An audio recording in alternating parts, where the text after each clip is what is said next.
એવું તો શું કારણ બન્યું એટલે અમારે સૂર્યમુખીના ફૂલ ઉપર ઝપલા બાંધવા પડ્યા? નમસ્કાર મિત્રો, હું છું અમિત મેતિયા અને વિડીયો જોવા માટે લાસ્ટ સુધી બન્યા રહેજો. અમારા ઘરની ઉપરની છતનું કામ ચાલુ થઈ ગયું છે અને આ બધી સામગ્રી લાવી દીધી હતી અમને, અને તે સામગ્રી ફિટ કરવા માટે કારીગરો આવી ગયા હતા અને કારીગરો નકશા આધારિત કામ કરતા હતા. અને એમાંથી એક કારીગર દિવાલ ઉપર આંગળી કરી રહ્યા હતા. હવે આંગળી વડે શું કહેવા માગતા હતા એ તો એમને ખબર. હવે અને બંને રૂમોની અંદર સામગ્રી વડે છત ફિટ કરી નાખી હતી.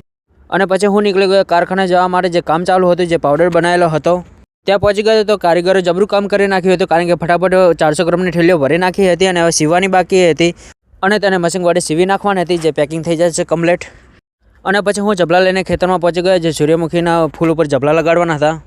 અને આ સૂર્યમુખીનો અમે બીજવારો વાવ્યો હતો, કારણ કે અમે ટેસ્ટિંગ કરવા માટે વાવ્યો હતો કે કેવી થાય છે સૂર્યમુખી. અને થોડું વાવેતર હોવાના કારણે એને જનાવરો, પક્ષીઓ અને પોપટો ખાઈ જતા હતા. એના બીજવારો જે અંદર દાણા આવે સૂર્યમુખીની અંદર, એના કારણે અમારે મેનિયા ફિટ કરવા પડ્યા હતા સૂર્યમુખીમાં.